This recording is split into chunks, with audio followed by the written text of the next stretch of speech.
All right, everybody, welcome back to Cashflow Chronicles. We're here with Chris Patel, the man, the myth, the legend. It is February 13th. Wild prices. I was updating our banner on the bottom screen and some of these stocks, man, and we're going to talk about it. I didn't give this note to Chris beforehand, but some of this stuff is getting really frothy, man. Like Palantir, the last time I'd updated it, it was in the 16s. Amazon was in the 140s. Bitcoin was at like the low 40s. Oil stayed flat at that time. Henry Hub gas decreased pretty substantially over that period of time. But even the SPY was in like the 480s last time I had updated the little ticker down below. NVIDIA was in like the 650 range. So we're here where we're making moves, and it gets me a little scared to kick it off. I feel like people are feeling like they can't lose right now. And that makes me feel like the bottom is about to get kicked out from under a bunch of people. But I don't know how you feel, Mr. Patel. I mean, I'd say today was a reminder that not everything is hunky-dory, and also that the expectations that we're going to get a rate cut sooner rather than later, we just need to be able to temper them down just a little bit. And the CME really didn't do any service to say that we were going to get a March rate cut. And so many people that came on CNBC saying March rate cut, they really set the market on fire. But now that we've had this 1 month go by and we see that CPI has not cooled down nearly as much, it's time to take a little bit of a breather on the rate cut, like the forward outlook on rate cuts. I still think rate cuts are going to happen. It's just that maybe they're not going to happen at the same timetable. My original thesis was that they were going to be cut in June. This whole talk of March was just, I think, really out of spec. And I still think that June is the right time. There is a couple of other things I do want to mention. That we had an exceptionally strong January. January was just a lot of, if you look at the Cleveland Nowcast, you could somewhat tell it was going to come up on the higher end. So I think the market just overdid it. Now, I think that, and I'm hoping, I hate to say this because, it means that people will be down a little bit, but I'm hoping that we do get a bit of a correction in the next month where the enthusiasm kind of like leaves the market just a little bit. I think AI, for the most part, has been leading the way and followed up by a lot of the GLP-1 medication stuff. So that's why you're seeing Eli Lilly and Novo Nordisk just skyrocket. I'd say, we're due for a little bit of a breather. And I think that's when the real opportunities are going to start coming by. I was able to sell Amazon yesterday at a pretty good price. I'm going to load up on Amazon again. I think the numbers are very compelling on where Amazon's trajectory is in the next couple of years. Same thing with Apple, same thing with a lot of great companies. So I think the key here is take one step back, let the market do its thing, let the fear kind of like creep into the market, make sure you have a cash pile on the side, and then just, and then be ready to deploy it. Now, this doesn't mean that every single company and every single sector is going to take a hit. I mean, you saw there were some green shoots today, right? Celsius was up with the entire market down, but Celsius is up. Why? Because they're less impacted by interest rates. So there are certain sectors that are going to be insulated against that. Healthcare is one of them. Healthcare is not necessarily impacted nearly as much in a recessionary scenario. So they didn't have too many issues. So I think right now it's just a good time to basically, keep an eye on the market. I wouldn't necessarily be adding to a lot of things, and I'd look for opportunities. If one comes up where the market corrects maybe 5 to maybe another like 5%, I think would be good.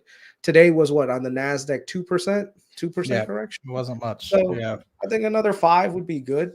I think that would bring us more in line with what should be out there, and we'll go from there. We've definitely outpaced the 200-day, and with how well we've done, and since the kind of rebound of the bottoms of 2022 to blowing through where we've been, in this run since then. And yes, there's been some times where we pulled back a little bit. I would just say I've been humbled.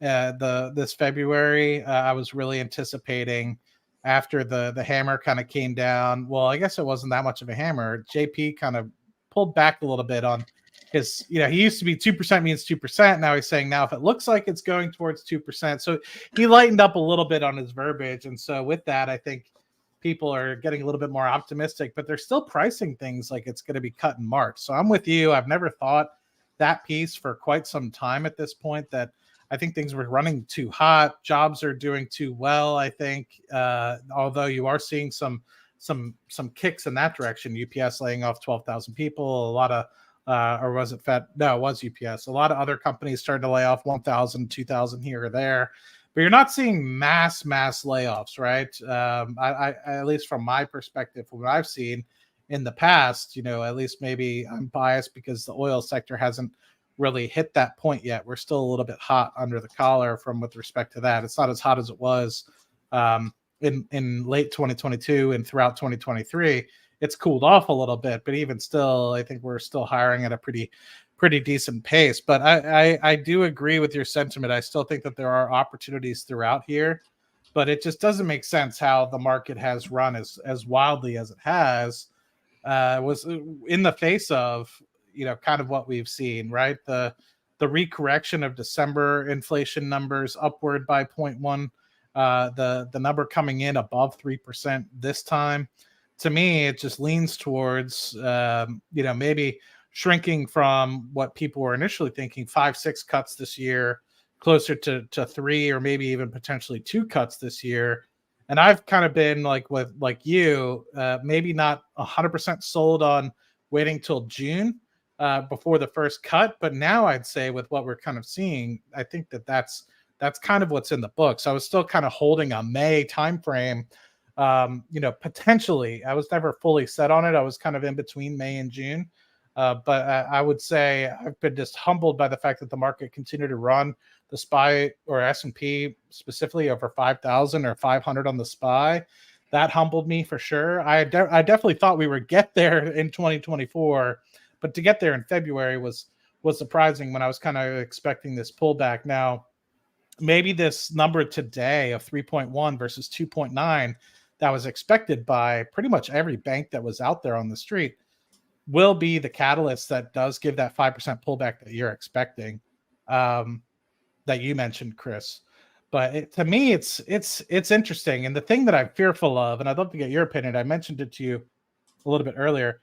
It seems like people are acting like they can't lose again. Like you have companies like Palantir that are giving people a lot of wind in their sails. You're getting other companies that are like NVIDIA, ARM, SMCI, giving so much froth that it feels like they're almost like feeling like they have hot hand syndrome. And I've seen this before in 2021 timeframe where you had a lot of people specifically focused on our options plays and not really protecting themselves to the downside. And we saw what happened in 2022. A lot of those people got shook out.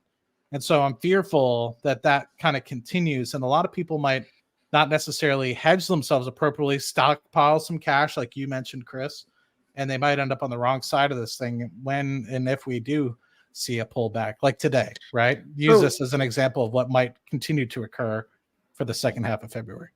So if you look at what I posted on Twitter, I mean, this I did as a reply. Maybe I should have done it as a post on mine because I don't think this got nearly the amount of traction. Yeah, this only got about 640 views. But basically, I distilled it down on why I thought the numbers this month would be a little bit elevated. So this wasn't that long ago. This was like this weekend. So one of my friends, I still speak to him on Twitter. It doesn't I guess we're acquaintances on here.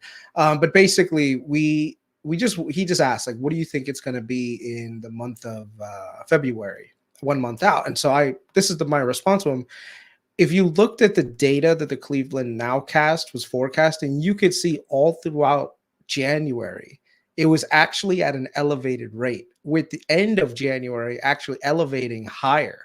But for some reason, after January 31st, you saw inflation, according to the Cleveland Fed, starting to come down significantly. So I think, if this is to be believed, this data point, I think we're going to see a pretty nice February, but the data for February is not going to come out until March. So I think that in the short term, the market right now is bleeding. which is fine. I'm totally for it because that means that the opportunities are coming our way. I hope I hope February we do get a sizable correction, which means that we'll be ready to go for a uptick in March. So you can see here another thing, and maybe this is something we could talk about because of your oil and natural gas experience. But one of the things that a lot of people haven't been really paying attention to is diesel prices. Have you noticed that diesel inventory is like at almost like a 10-year low right now? Mm-hmm. So as you're starting to see a lot of stimulus coming from the Europeans, they're getting back to manufacturing again. The Chinese are in stimulus mode. What we're seeing is diesel prices might actually end up going higher, and maybe that's something to just keep an eye on. Yeah, refining margins are rather low. A lot of the super major oil companies reported recently in their downstream businesses, which is their refining, the distillates, and things that Chris is kind of alluding to with diesel and prices like that. The actual petrol that you put into your car.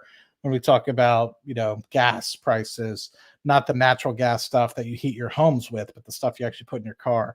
Those refining margins were challenged comparatively to the third quarter, and then also massively challenged comparatively to 2022, where obviously supply chains were heavily impacted. So year over year and sequential quarters for distillates and that kind of piece were very much impacted. So I anticipate, and you're seeing natural gas below $2 again. Like it's really a head scratcher as to what's actually going on in the U.S. markets right now with what things are just super cheap. I don't know if it's just because we haven't had as much cold weather as we're used to. Here we are almost out of the winter months now, headed towards spring within the next, I say, 5 weeks or so.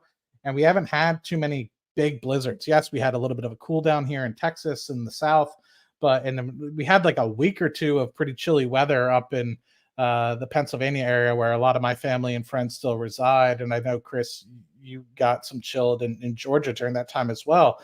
But nothing where you've had like weeks of or months of really, really cold, below freezing sort of results. Like my buddy the other day was like, dude, it was like 65. It was beautiful. I went golfing. I was like it's February. Like it's kind of weird. But anyway, so I think that's probably why you have a little bit of excess natural gas in the pipeline. But I think just the US, man, I think in terms of where we're at, we're willing to deal. We're making 13 million barrels a day, and there's no stop to it. Oil prices, if you think about it, $77 a barrel. It doesn't stop anybody. And now that you have all these pipelines that are connected, you're not flaring as much. You have people sending gas down the pipeline. There's so much gas that is associated. I don't think anybody realizes when you bring a barrel of oil out of the ground, you bring natural gas with it. And I don't think people fully recognize that. So it's like even some of the facilities I work offshore, I won't state any names, but you're making 60 million scuffs of gas a day. And if you talk about scuffs of gas, like some countries would love to make 60 million scuffs of gas a day. For example,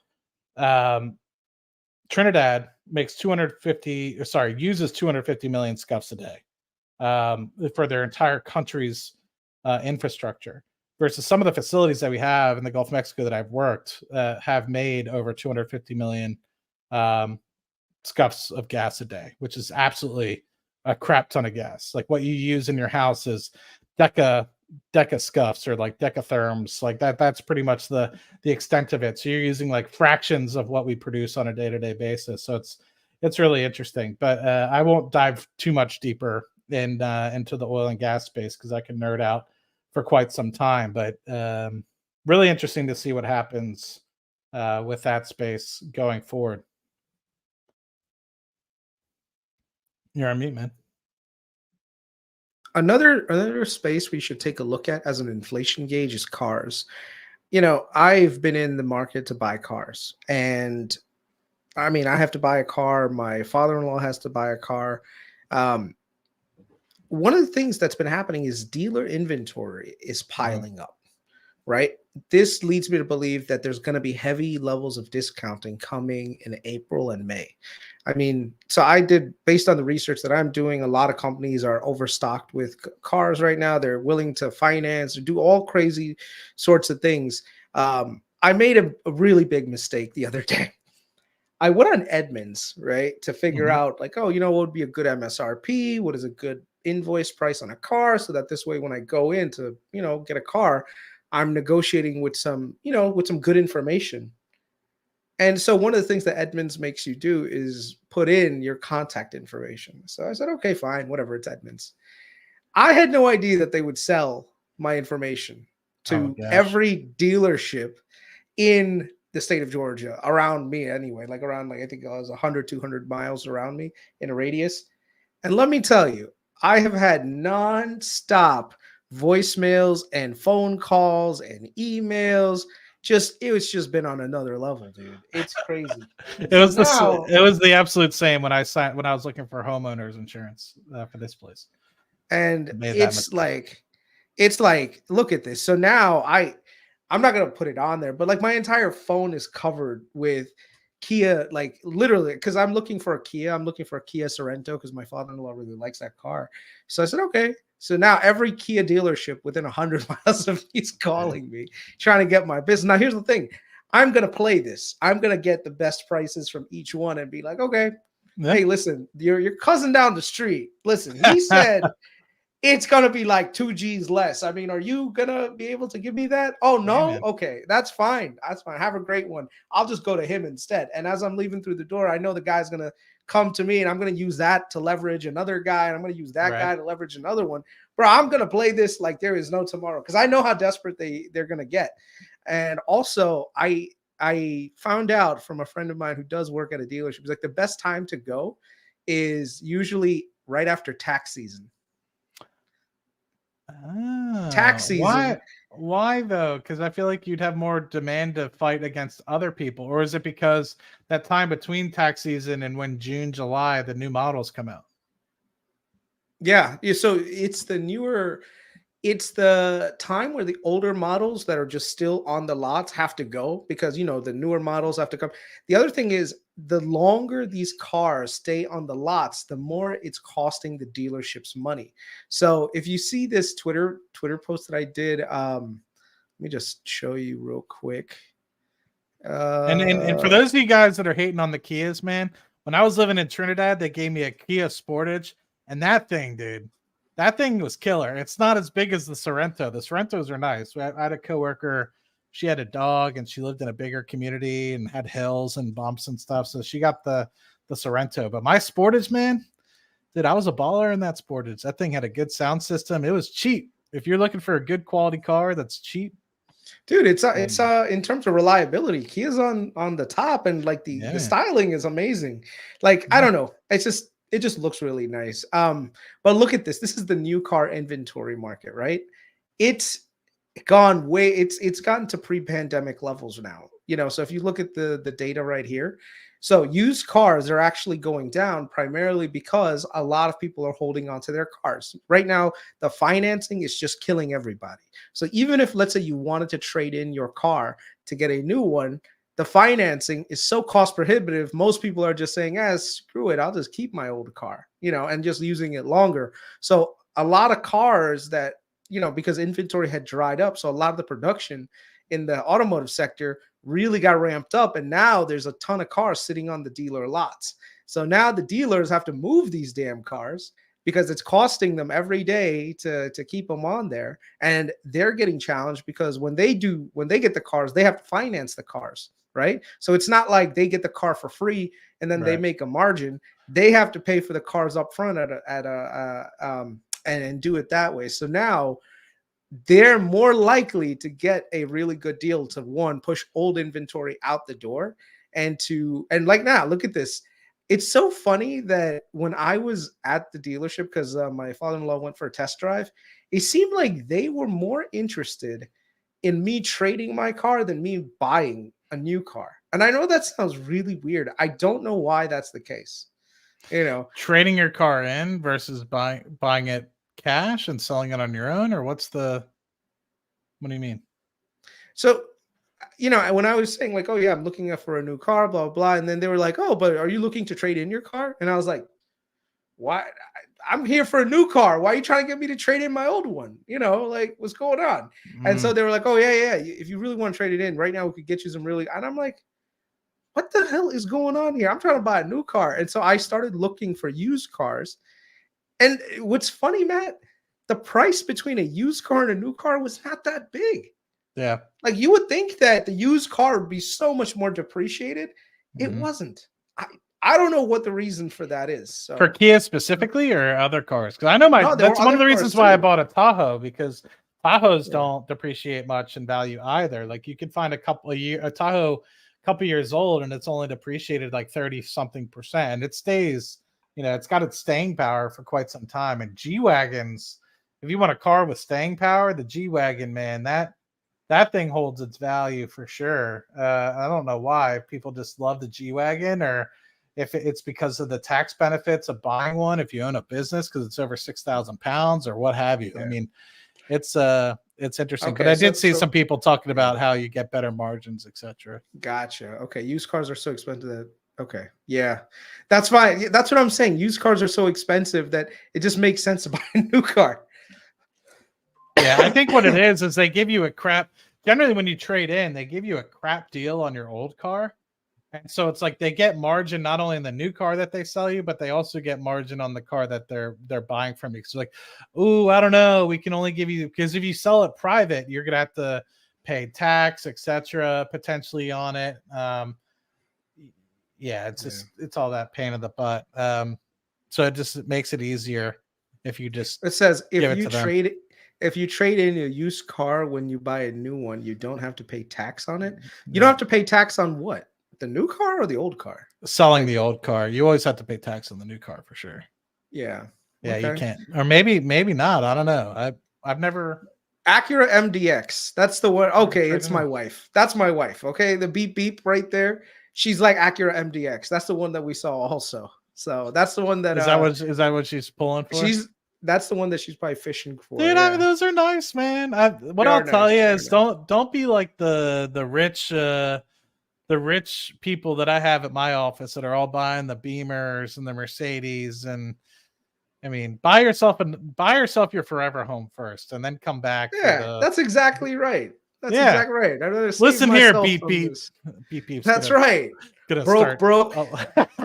Before I showed up in her life, she was broke, okay? Living in a mattress in Jacksonville, okay? With the Christmas tree still up in July. Don't make me tell that story, girl. Don't make me put that up there, my Christmas tree's up downstairs. I was actually thinking I need to take that bad boy down. What am I doing? Mine too. I have to take mine down too, man. It's right. It's still up, We haven't even turned the lights on in like a week or two. So. Oh man, mine turns off every night. So by the time I go to like lock down the house and walk around, I always forget that it's there because it's always in the corner just by itself. Yeah. Anyway, I don't know. Do you want to run into some questions in the chat, or do you want to? Let's look at the portfolio. I know we pulled that bad boy up. Yo, Chelsea is getting up there, bro. Starting to recover nicely. You see that? Saw that today.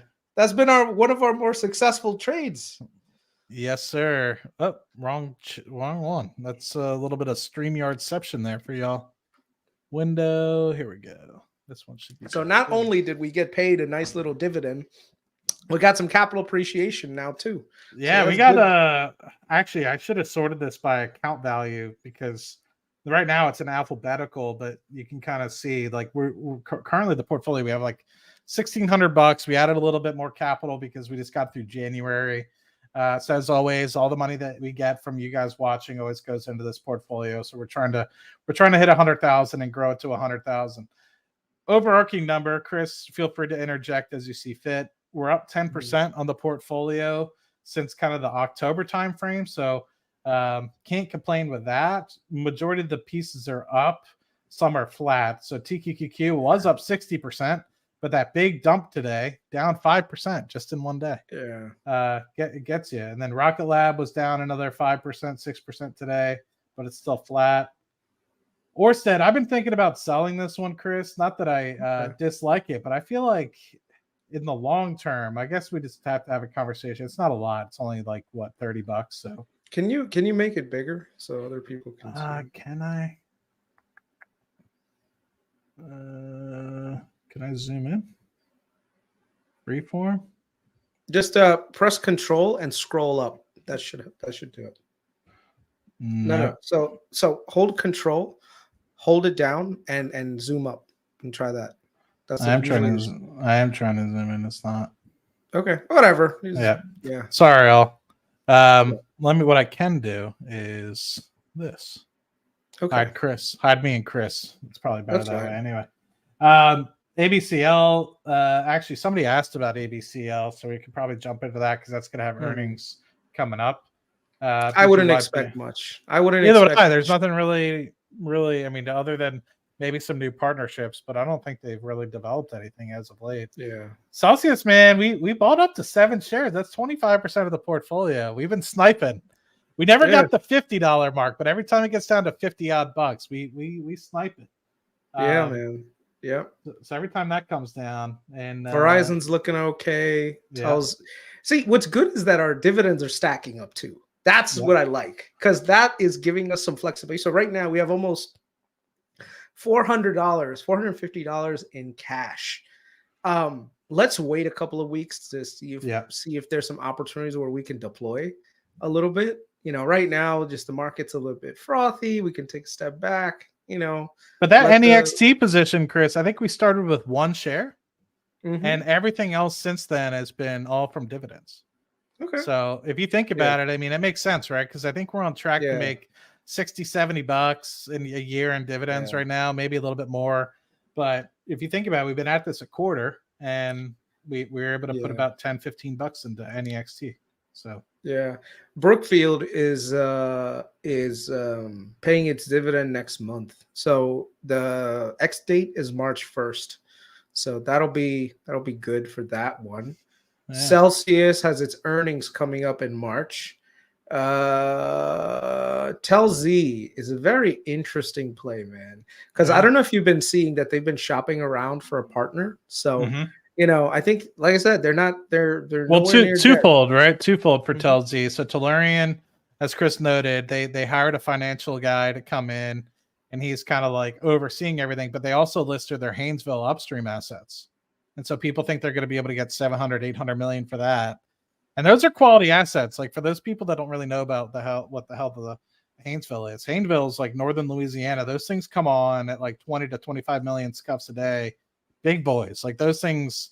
And a lot of those guys bring all that gas directly down to Calcasieu and all these places like Tellurian has, where driftwood is supposed to be, and export it. And that's part of the reason why, like, I think natural gas is taking a tumble right now, is because of just the Biden saying, oh, we're not going to have any more, LNG exports, etc. I think it's putting a short-term depression on all the LNG and also the Henry Hub gas prices, because the United States has way more gas than we know what to do with.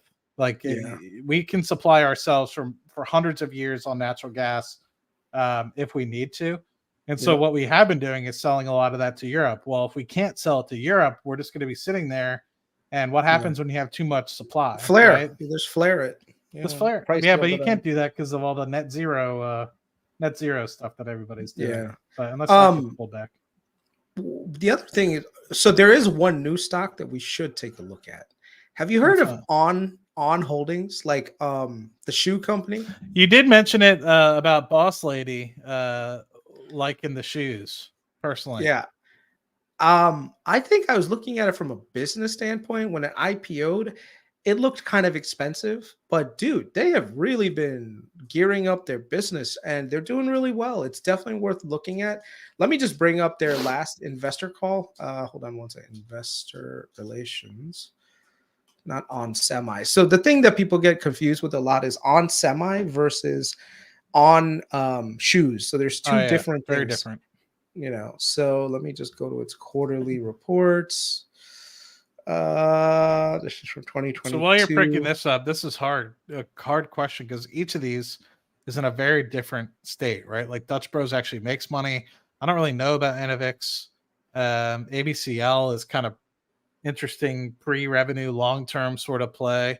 So that'd be like me saying Palantir versus, I don't know, Google or something, right? They're kind of in a different realm of their growth trajectory.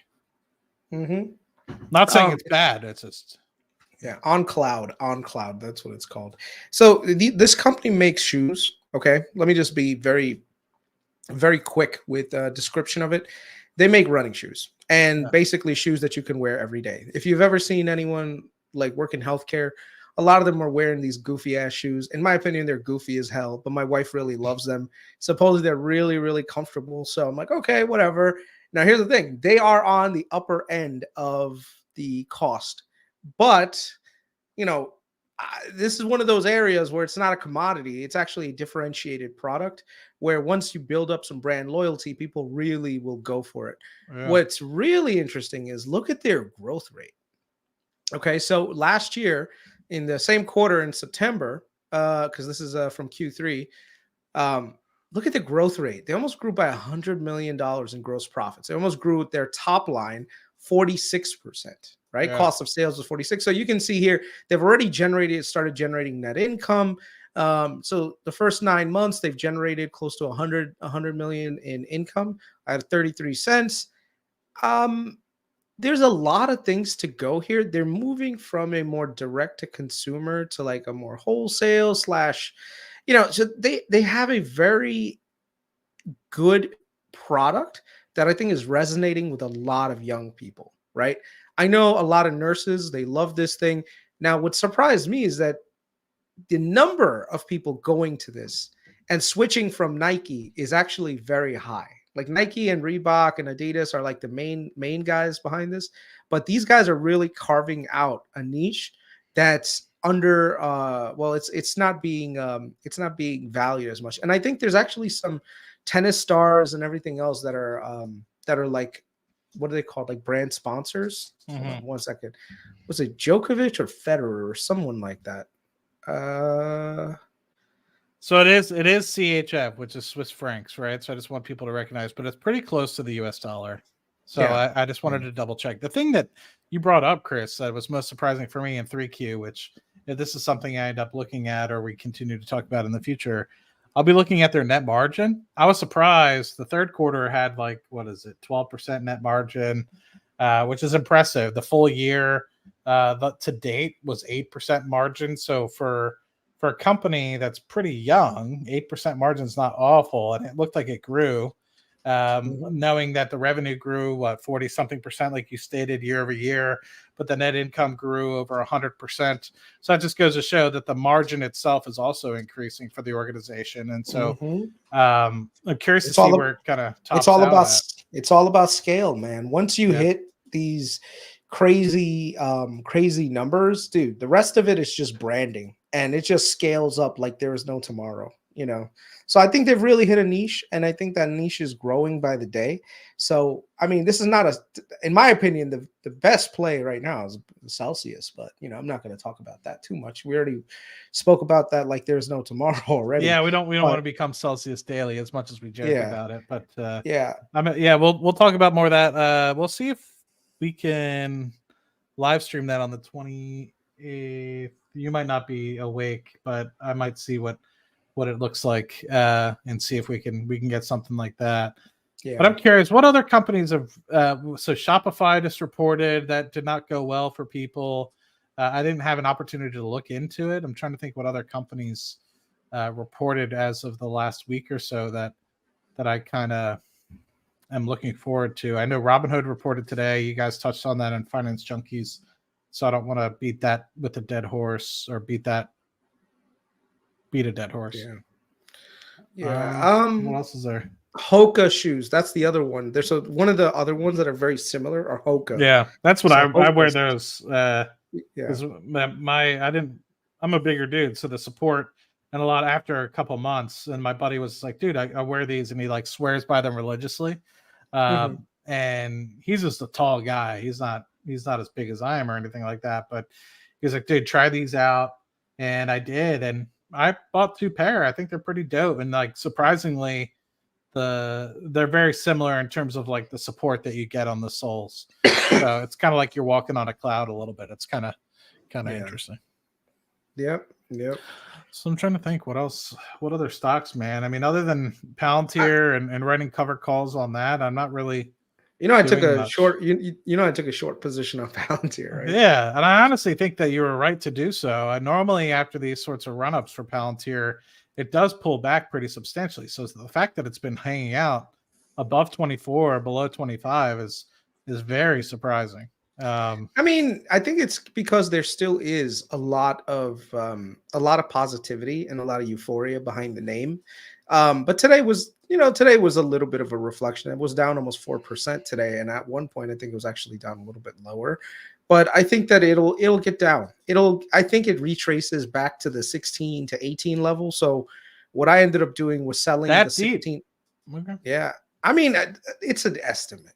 You know, Yeah. I mean, it could go way higher, way lower, whatever. But I feel comfortable owning the stock at 16, right? So I saw what I ended up doing was I ended up doing a spread where I bought the 21s and I ended up selling the $16 calls. I mean, $16 puts. So if I get assigned, I'm fine. Like my goal is if let's say it really trends down, I'm gonna buy those. I'm gonna sell the puts that I bought with a profit and just keep the capital on the side, and then let the 16s run out.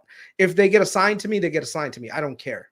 You know, so that's the way I'm playing this whole thing with Palantir. Because I mean, if you think about it, if you really do want to create a position right now, that's probably the way to go. Because I think $16 is a pretty good value for Palantir, 16 to 18.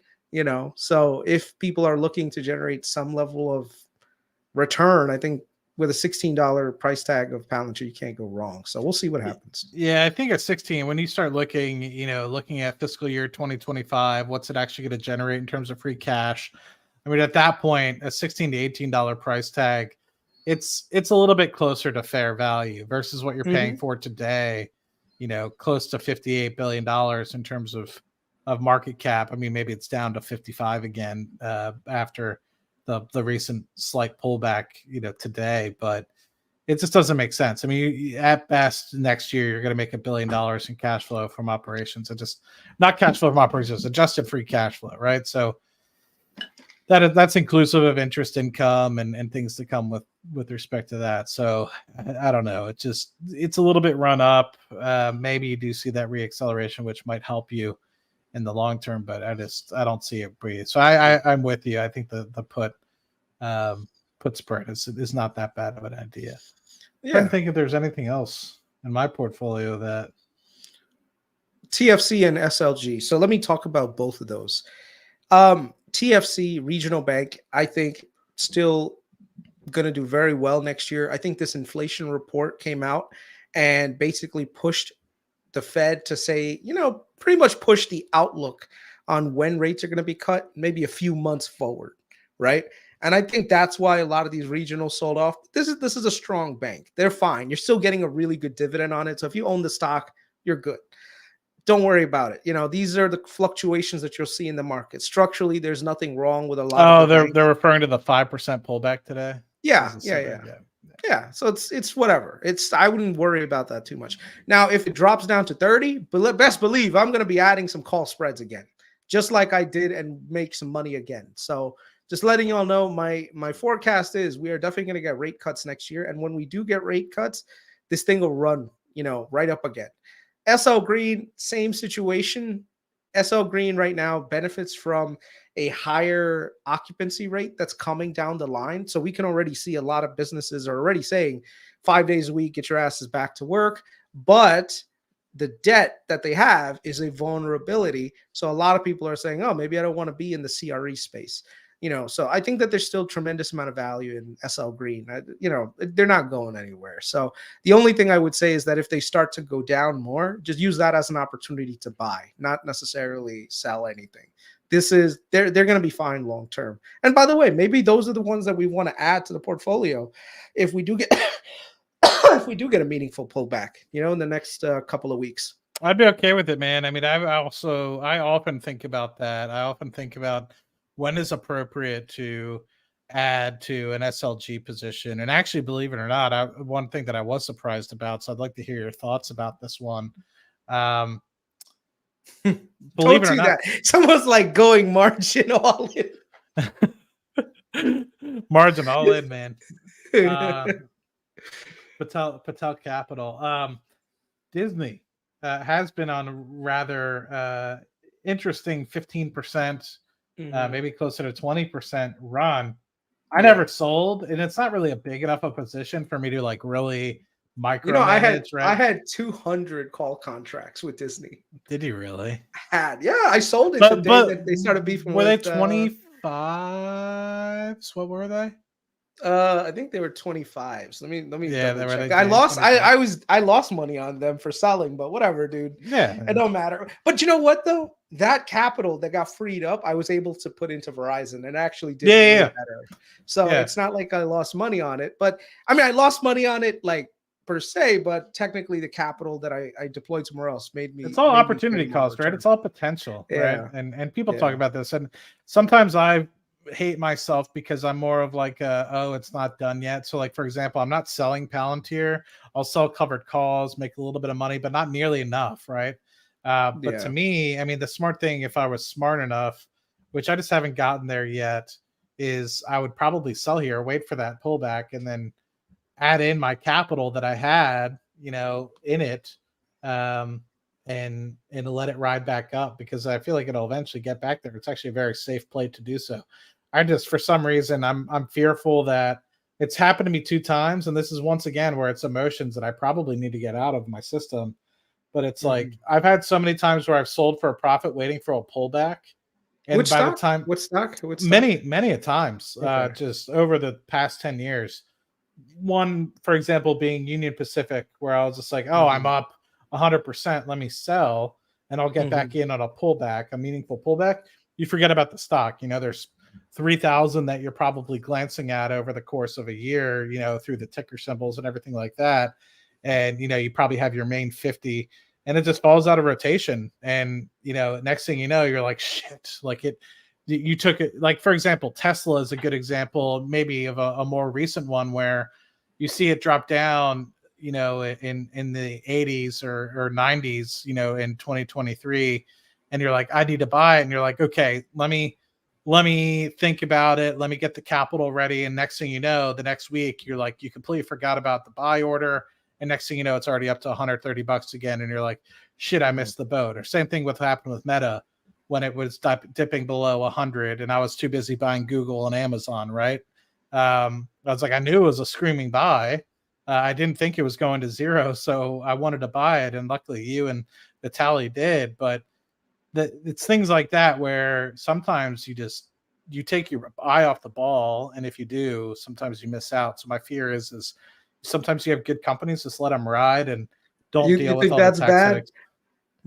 My wife's account had 10 call contracts for 2026 on SMCI at like $150. We made good money on them, and I sold them. If I still had them today, I mean, I don't know. I don't think she understands how much she would have today. So I'm not going to break it down for her. You probably shouldn't. You're talking yourself into a hole. You probably already been like moved into your new house, and you probably would have already escaped social media. No, I'm just kidding. But that's pretty 10 contracts. She's like, I do understand. She's going to. I mean, it's not like she's not up for the year. She's up like almost 100-something% for the year. It's just she's not up like 1,000,000% that she just held on to it. Man. Sleep with one eye open. Yeah, that would have been pretty. Holy shit! I'm just doing the math on the back end. Yeah, that would have been a pretty penny. Yeah. I think, right? Let me double check. Yeah, that would have been pretty funny. Interesting. I'm trying to think. So yeah, I'm thinking about selling my Disney. It's $6,000. It's not a lot, but to me, I'm like, where can I put that $6,000 and double up on my position? I'm about consolidating positions nowadays into stuff that I can Celsius, baby. Let's go. Let's ride the. If it was still at 50, if it was still at 50. No, stop, bro. We got plenty of room on the upside. Come on, let's join me in this quest, in the Celsius quest, brother. And don't buy stock. Don't buy stock. Just buy fucking call options. Let's go. Spreads, I baby. see. That's what we want. I don't Go know if I can DJ. do spread. This is in the Go Roth, so I DJ. don't think Go. you can do spreads in the Roth. Yes, you can. You just have to go and make it so that you have what is that thing called? Level 3 options turned on. Let's go. Can you in a Roth? Hell yeah, brother. You can. I think I have it in my traditional, so I'm sure you could do it in your Roth. Oh, your traditional Roth? Okay. Or your traditional No, not IRA, traditional. I mean. Traditional IRA, yeah. Interesting. Let's go, bro. Let's go. We're gonna ride Celsius. It's gonna be our monster. Yeah, dude. Maybe I should buy an earnings one instead. Pull on the net. It's Peter Lynch play for me, man. I just see this goddamn thing everywhere. Like you can't even. It's absurd. I will say I'm pretty upset. So I think I've realized that our whoa, Captain Dave, don't be selling Synopsys. Synopsys, dude. There's 2 companies that you never want to sell. All right, and maybe those are the ones that we want to buy too. Cadence Systems and Synopsys. Both of those companies, I have them somewhere in one of my portfolios, like super long term that I don't even look at. They're up about 500% for me. Do not touch. Don't sell Synopsys or Cadence. Maybe one of these days we can go over those 2 companies. Yeah. Both of the companies, Synopsys and Cadence, they have a unique business where they do software design for chip manufacturers. They are not going anywhere. Not going anywhere. So one that people keep asking me about. So let's just talk about this one for a second so we can knock it out. Yeah. This thing hemorrhages cash. Hemorrhages. But it's got a lot of people and celebrities that are in it that are trying to make it work. But to me, it's one of those things where I like to invest in companies that I can see within the next 12 to 18 months is breaking even or actually generating capital. ABCL is a rare bird. NEXT is a rare bird. But if I actually put substantial money into something, which I don't have an ABCL or NEXT, those are more gamble risking plays. I would like to see them getting closer towards profitability. And at the moment, this is an expanding losing company. And what I mean by that is they have increased revenues, but their operating losses are increasing as well. And I recognize that it takes money to make money. They're trying to get marketing out there. They're trying to get more social media presence, etc. And I like the idea behind it. And for the folks that people probably are sitting there wondering what the hell Rumble is kind of like a free talk platform. So if you start talking about red pill this or whatever on YouTube, they'll take your stream down, or if you start talking about specific items, they'll demonetize you. And so I've seen some people being demonetized over the recent quarters about things that just might not necessarily align wholly with Google's sort of normal mainstream sort of. You have to think they have to put ad dollars on this thing. So it's not necessarily Google that's upset about it, but it might be the Coca-Cola company or Pepsi that don't want to be putting their advertising dollars onto red pill stuff, right? They want to potentially push the DEI agenda and make sure that, equality, equity, etc. And I can understand that from that perspective, right? They don't want to have somebody screenshot something and kind of take it out of context to be like, Coca-Cola is sponsoring this red pill, liver eating monster. What the hell is going on? So Rumble takes that kind of out of the equation. And so I think that's what people focus on. I don't necessarily know. I think it's too early. But I have seen, and there are a few podcasts that I know that have unfortunately moved exclusively over to Rumble because they get censored too much on YouTube. So it's cool to watch that. But I don't know if you have any thoughts on Rumble. Not really. I haven't done a deep dive into their financials, so I couldn't tell you. What do you think of AMX? What's AMX?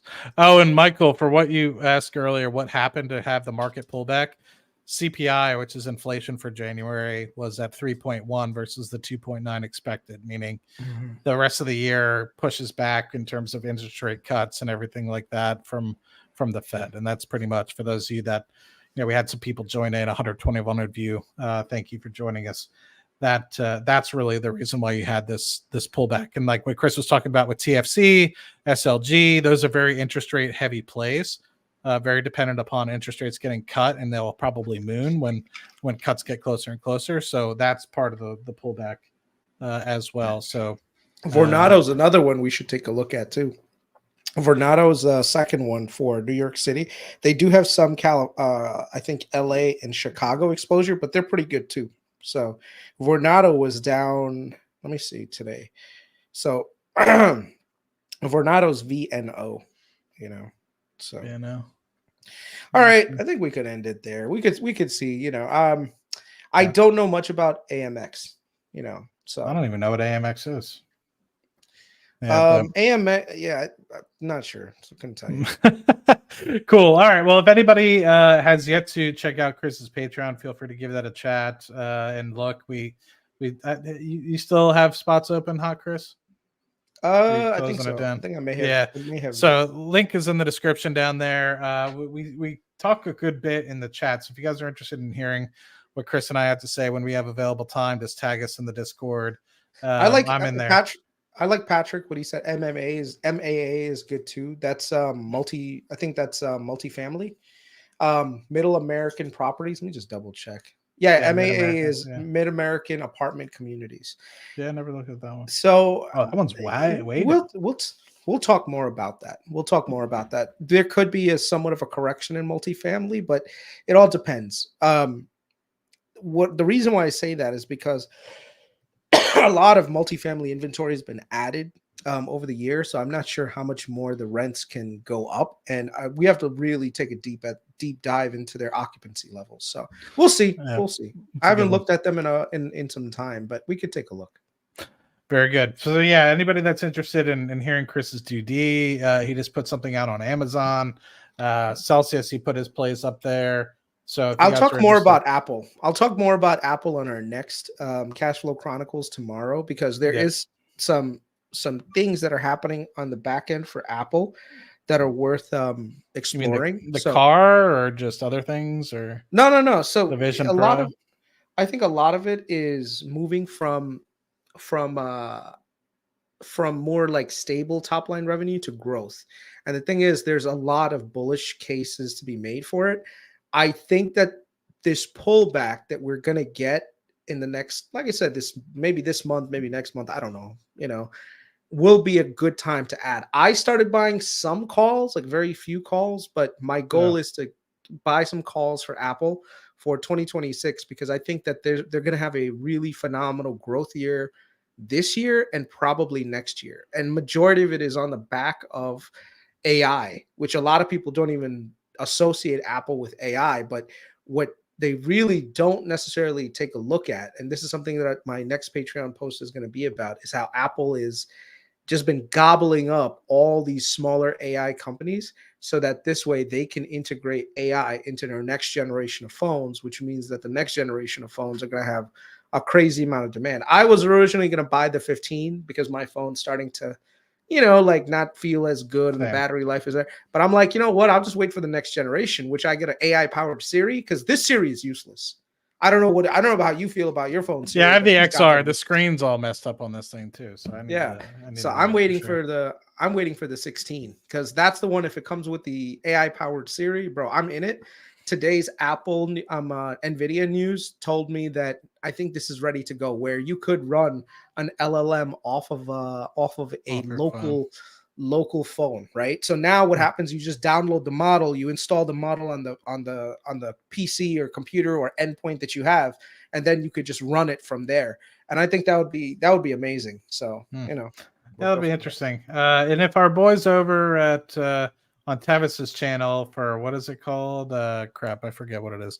You probably have another 3-5 minutes associated with them continuing to go. Make sure to check those guys out. But Chris, thank you for your time today. Always look forward to talking to you when I have the opportunity and getting your insights on the market. Really looking forward to seeing if the market persists in its downward trend tomorrow, or if it gets some buying. We'll see when the market opens up tomorrow. Thanks for your time today. I'll just be honest. Even if the market goes up a little bit tomorrow, I'm not touching that shit. Like I said, I think this correction is going to last. Some paper. Yeah, I'm getting some paper. I'm hoping so I get my full year bonus in March timeframe, and I put that in cash until I figure out what exactly I need to do with it. And so whether I buy another property or whether I end up buying, but I'm not going to rush into the market unless I see a really good opportunity come to light. Like if Celsius goes down to $40 or something stupid. Man, you stop estimating some crazy ass low number. Celsius is the future. Don't you see all these teeny boppers drinking this stuff? It is, man. This water, man. Before we sign off, I do have a question for you because we have earnings on the 28th, and I know, or maybe it's the 29th. Either way, normally this thing travels in and out of cycles. It almost feels like it's at the top of its cycle before, and we have like 2 weeks to go. Do you think that we pull back before earnings, hang out flat, retrace a little bit, and then once earnings happen, I'm not going to ask you to predict what happens at earnings or anything like that, but it's just been in this channel, up, down, and a lot of it's associated with insider selling, etc. I don't know. I have no idea, man. That's okay. That's a good answer. I don't blame you. No, I'm sitting here wondering the same thing. I'm like, do I sell another short-term covered call? Do I wait until after earnings? So you have the stock, or you just? No, I have the deep in the money $50. Oh, that's right. And you've been selling the calls, right? Yeah, against sell the calls and which strike? So. Which strike? I've been buying and selling the 60s, and I've been making money off of that. So nice. Now I'm just going to hold off until you're getting close, man. You're getting close. I got close, and I'm luckily I bought them back. So fingers crossed that. Well, I don't have any on right now, so I'm currently just sitting on the $50. So. This is the first time for this one. I went unmarried to married and then used the proceeds to go into a higher strike. And so the higher strike one is doing well. The lower strike one is doing well. And I was able to cash out like almost 50 grand in profit from it. So we'll see, man. We'll see. Let's hope for a good quarter. And that could be well, I'm not going to say anything. I don't want to jinx anything, but all right, my amigo. Thank you so much. I'll see you tomorrow if I can. Yep. Later. Cheers. Take care. Thanks all.